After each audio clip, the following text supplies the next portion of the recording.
जय गुरु जी। संगत जी, गुरु जी महाराज बहुत ही प्यारा सा सत्संग जो अक्सर पुरानी संगत को सुनाया करते थे या गुरुबानी में व्याख्या के रूप में लगवाया करते थे, जिससे हमें बहुत कुछ सीखने को मिलता है कि जैसा हम कर्म करते हैं वो हमें भोगना पड़ता है और एक न एक दिन हमारे सामने जरूर आता है।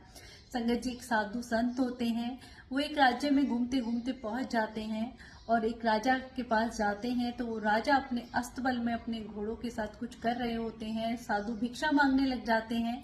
तो राजा कहते हैं, मैं तो अपने राज्य में भी नहीं हूँ, यहाँ मैं तुम्हें क्या दे सकता हूँ। पर साधु बार बार मांगते हैं तो राजा को गुस्सा आ जाता है और थोड़ी सी घोड़े की लीद ही उठा के उनके झोली में डाल देते हैं।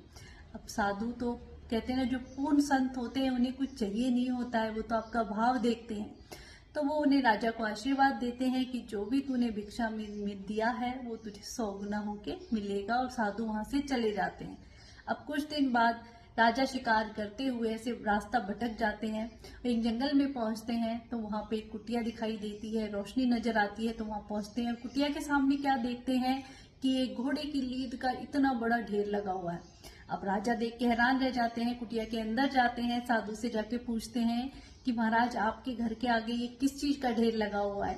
तो साधु कहते हैं, तू भूल गया, ये तेरा ही दिया हुआ है, ये तेरे ही कर्म है जो तुझे ही भुगतना पड़ेगा। राजा कुछ समझ नहीं पाते, कहते मैं एक बार तेरे से भिक्षा मांग रहा था और तू अस्तबल में खड़ा हुआ था, तूने घोड़े की लीद ही मेरे झोले में डाल दी, जो देख तुझे 100 गुना बढ़ के अब मिलेगी और तुझे ही ये खानी पड़ेगी। राजा घबरा जाता है और साधु के चरणों में गिर जाता है कि प्रभु मुझे क्षमा कर दिए, कोई तो ऐसा उपाय बताइए जिससे मुझे ये कर्म भोगना ना पड़े। तो साधु कहते हैं, बस एक ही उपाय है कि अगर तू अपने नगर में जाके अपनी निंदा करवाता है तो तेरा ये पाप कर्म कम हो जाएगा। संगत जी, आपने देखा ऐसे ही नहीं भक्त कबीर जी गाया करते थे, निंदो लोग निंदो मोको लोग निंदो। जब कोई हमारी निंदा करता है तो हमारे पाप कर्म कम होते हैं और हमारे पुण्य बढ़ जाते हैं। जब भी कोई निंदा करे तो समझे आपके मैले कपड़े धो रहा है।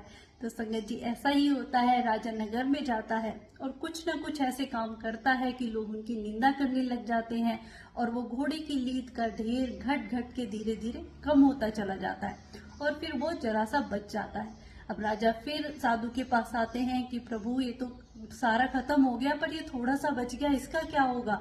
तो साधु कहते हैं, ये तेरे कर्मों का लेख है, ये तो तुझे भुगतना ही पड़ेगा। अब चाहे तू इसे पीस के खा, पानी में मिला के खा, चूरन बना, चाहे रोटी में खा, कैसे भी खा, पर तुझे भुगतना पड़ेगा। तो संगत जी, देखा, जो हम कर्म करते हैं वो हमारे सामने आते हैं और हमें भुगतने ही पड़ते हैं। तो हमेशा हमें अच्छे कर्म करने चाहिए और जब भी कोई आपकी निंदा करता है तो हमें उसका शुक्रिया करना चाहिए, क्योंकि वो हमारे मैले कपड़े धो रहा है, हमारे पाप कर्म कम कर रहा है और हमारे पुण्य बढ़ा रहा है। शुक्राना गुरुजी, इतना प्यारा सत्संग जिससे हमें बहुत कुछ सीखने को मिलता है। अगर जीवन में हम अपना लें तो हम अपनी लाइफ भी बदल सकते हैं। शुक्राना गुरुजी।